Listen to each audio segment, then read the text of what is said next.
Tinanggap ni Pangulong Bongbong Marcos ang tulong mula sa mga dayuhang bansa para tugon sa malawakang pagbaha at iba pang epekto ng pananalasa ng Bagyong Cristina.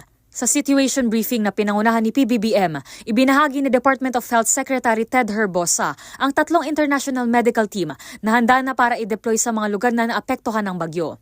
Ayon kay Health Secretary Herbosa, planong ipadala ang 30 katao na bahagi ng medical team na may WASH o yung Water Sanitation and Hygiene Facilities sa Bicol at sa Northern and Central Luzon.